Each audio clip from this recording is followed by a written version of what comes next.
नमस्कार, Saroj cooking world मराठीमध्ये आपलं स्वागत आहे. तर लवकरच सगळ्यांचा आवडता श्रावण महिना सुरू होणार आहे.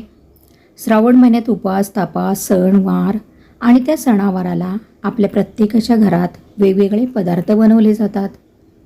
वेगवेगळ्या पदार्थांबरोबर वेगवेगळ्या उसळी, वेगवेगळ्या प्रकारच्या भाज्या, पालेभाज्या आणि इतर आणखीन खूप सारे पदार्थ असतात. तर त्याच्यातले मी आज काही तुम्हाला शेअर करणार आहे आणि तुम्ही ते जरूर बनवाल. चला तर मग आपण तयारी करूया. प्रथम मी इथे मुगाचं कैरी घालून आंबट गोड वरण तयार करणार आहे. त्याच्यासाठी मी मुगाची डाळ घेतली, स्वच्छ साफ धुवून अर्धा तास भिजवून घेतले. त्याच्यात कुकरमध्ये घातलेली आहे डाळ ती, आणि त्याच्यात आपल्याला 1 वाटीच 2 वाटी पाणी घालायचं आहे. म्हणजे डाळ बुडेल इतकंच आपल्याला पाणी घालायचं आणि डाळीच्या वरती अर्धा ते 1 इंच पाणी आलं पाहिजे.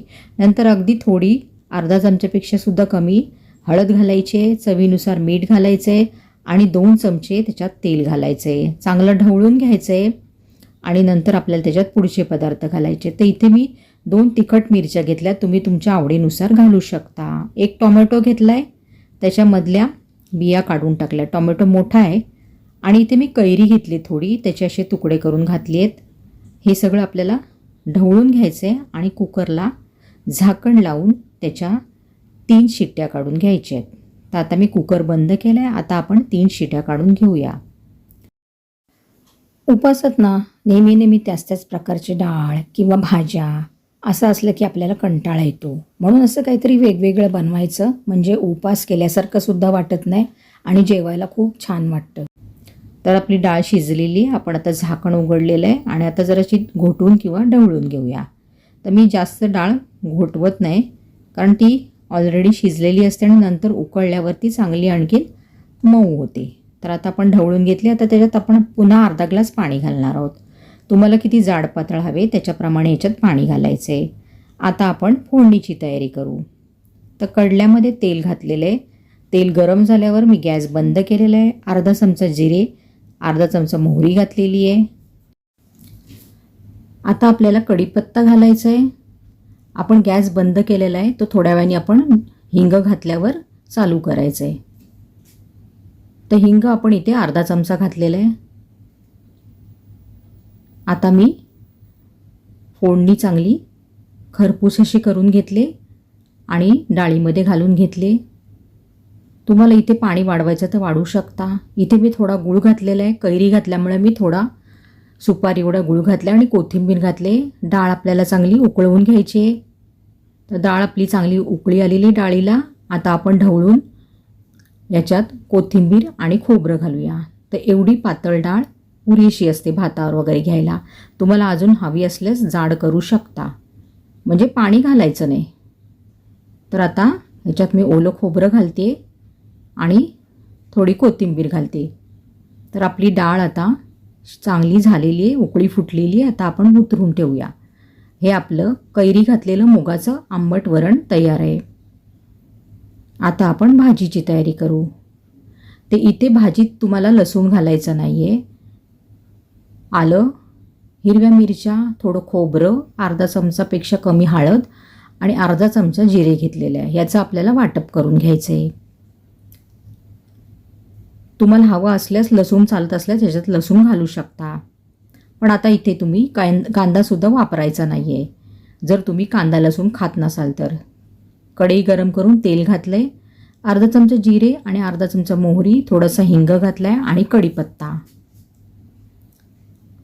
तर सांगितल्याप्रमाणे आता मी कांदा घालणार आहे. तुम्हाला चालत नसल्यास तुम्ही नाही घातला तरी चालेल, पण मला चालतो आम्हाला, म्हणून मी याच्यात कांदा घातला आहे. हे आपण मुगाचं बिरडं, म्हणजेच मुगाची पातळसर अशी रुजल्या मुगाची पातळसर भाजी करणार आहोत. मुगाचे बिरडे म्हणतात त्याला. मूग सोलून घेतले, त्याचा व्हिडिओ पण लवकरच येईल, शॉर्टमध्ये येईल. मूग कसे साफ करायचे, सालं कशी काढायची ते. आता थोडा वेळ आपण झाकण लावून ठेवलेला कांदा थोडा मऊ झाला आहे. आता या पद्धतीने बटाटा साफ करून घालायचा आहे, स्वच्छ धुवून. आणि या पद्धतीने हे मुगाची सालं काढून मी घेतलेली आहेत, ते मूग पण घालायचे आहेत आपल्याला. तर बटाटा आणि मूग कांद्यावर आपल्याला चांगले परतून घेऊन शिजत ठेवायचे. हे मुगाचं बिरडं आमच्याकडे सोमवारी आणि शनिवारी उपवास सोडायला बनवतात. पण काही ठिकाणी कांदा लसूण खात नाहीत, काही ठिकाणी खातात.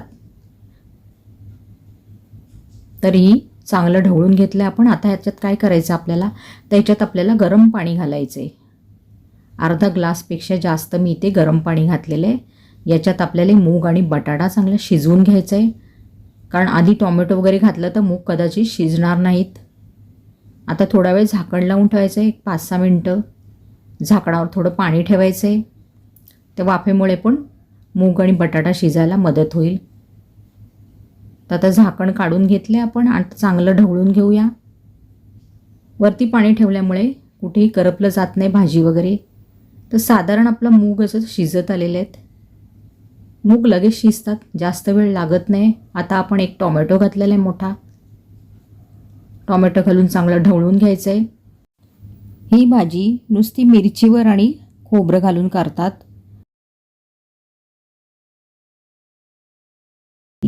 तर आता आपण हे वाटण केलेलं आहे ना, वाटप ते वाटून घेतलेलं ते घातलं आणि अगदी थोडंसं पाणी घेऊन मिक्सरच्या भांड्यातलं ते सुद्धा घालून घेतलं आहे.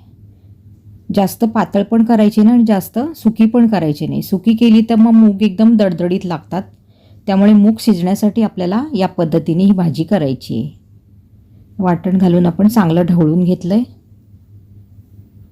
आता त्याच्यात आपण चवीनुसार मीठ घालायचं आहे आणि बाकीचे मसाले घालायचे आहेत.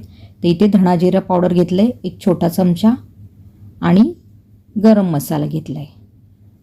तुम्ही ही लाल मसाल्यावर पण करू शकता. पण हे जे वाटप लावून आपण केलेली आहे ना, तर ह्याला खूप नॉनव्हेजसारखी चव लागते. एकदा नक्की ट्राय करा. वरून थोडी कोथिंबीर घालून आपण चांगलं ढवळून घेतलं आहे. आता आवडत असल्यास तुम्ही याच्यात गूळ घालू शकता. तर आम्हाला गूळ वगैरे घालायची सवय आहे, त्यामुळे कोकणी पद्धतीत गूळ वगैरे साखर असं घालतात थोडंसं, मग चांगली चव लागते. तर थोडंसं गूळ घातलेलं आहे मी, ढवळून घेतलं आहे. आता मी पुन्हा वरनं एक मिरची घालते तिखट आणि झाकण ठेवते. झाकणावर थोडंसं पाणी ठेवायचं आहे. 5-6 मिनिटांनी आपण झाकण काढलेलं आहे. पुन्हा ढवळून घेऊया चांगल्या प्रकारे. तुम्हाला याच्यापेक्षा सुकी भाजी हवी असली तर करू शकता, पण मी एवढीच ठेवणार आहे. मूग आपले चांगले शिजलेले तुम्ही बघू शकता. आता ही रस्सा भाजी आपली तयार झालेली आहे, मुगाचं बिरडं. तर बटाटा पण आपला चांगला शिजलेला आहे. आता वरून जरासं ओलं खोबरं घातलं आहे आणि पुन्हा थोडीशी कोथिंबीर घातली. आपलं हे मुगाचं बिरडं खाण्यासाठी रेडी आहे. खूप छान चव लागते. एकदा नक्की ट्राय करा. आता ज्या मुगाची सालं निघाली नाहीत त्याची मी भजी बनवणार आहे. याची रेसिपी पण मी शॉर्टवर अपलोड केलेली आहे. 1 चमचा धणे, अर्धा चमचा जिरे घातलेले आहे. आवडीनुसार तिखट मिरच्या, 1 इंच आल्याचा तुकडा आणि कढीपत्ता सरभरीत वाटून घ्यायचं आहे आणि हे एका भांड्यामध्ये काढून घ्यायचं आहे. भांड्यामध्ये काढल्यावर आपल्याला त्याच्यात थोडंसं बेसन आणि थोडंसं तांदळाचं पीठ घालायचं आहे आणि बेसिक मसाले म्हणजे थोडीशी हळद घालायची आहे, चवीनुसार मीठ घालायचं आहे आणि ही चिरलेली मेथी घातली मी थोडी आणि कोथिंबीर घातले आणि कांदा घातला आहे. इथे तुम्ही कांदा वापरला नाही तरी चालू शकतो. जर उपवासात चालत असला तर तुम्ही खाऊ शकता. हिंग टाकलं आहे. आता इथे मी पिठं घातली. बेसनचं पीठ घेतलं आणि थोडंसं तांदळाचं. बाइंडिंगसाठी आपल्याला हे मिक्स करून घ्यायचं आहे. थोडा वेळ तसंच ठेवायचं झाकून 10-15 मिनटं आणि मग आपल्याला भजी काढायला घ्यायची. तर इथे छोटी छोटी भजी मी केलेली आहेत. व्हिडिओ जरूर बघा तुम्ही, शॉर्टवर मी टाकलेला आहे व्हिडिओ.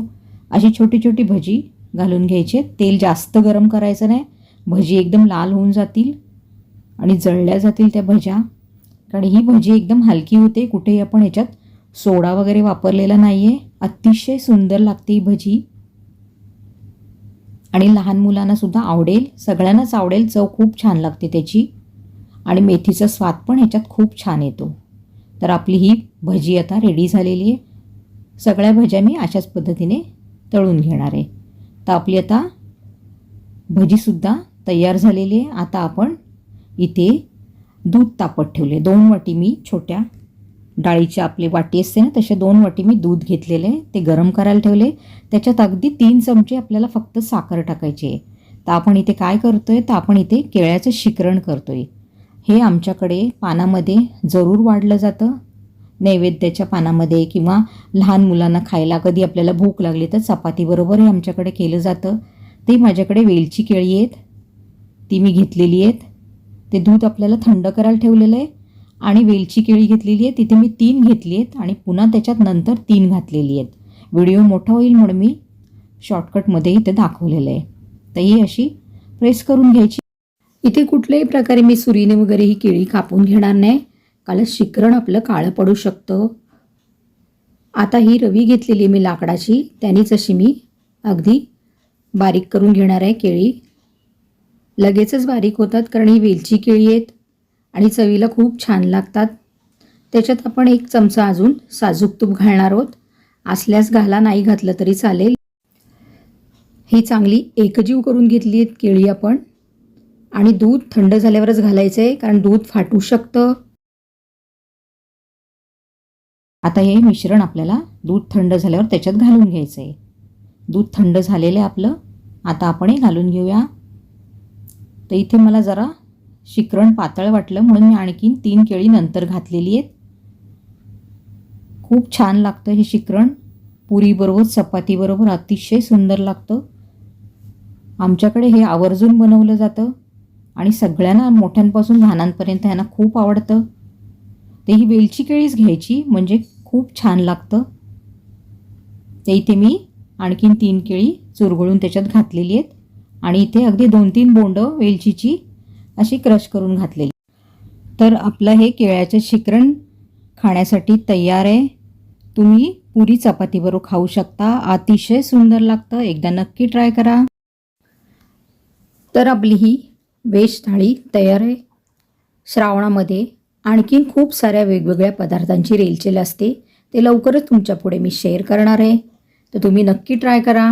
शनिवारी सोमवारी खास असा बेत असतो.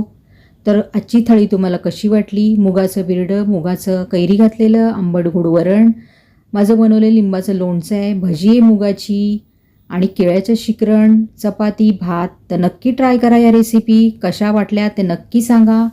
जास्तीत जास्त शेअर करा. चॅनलला सबस्क्राईब केलं नसेल तर सबस्क्राईब करा आणि सरोज कुकिंग वर्ल्डला पुन्हा भेट द्या. रेसिपी संपूर्ण बघितल्याबद्दल धन्यवाद. Thanks for watching.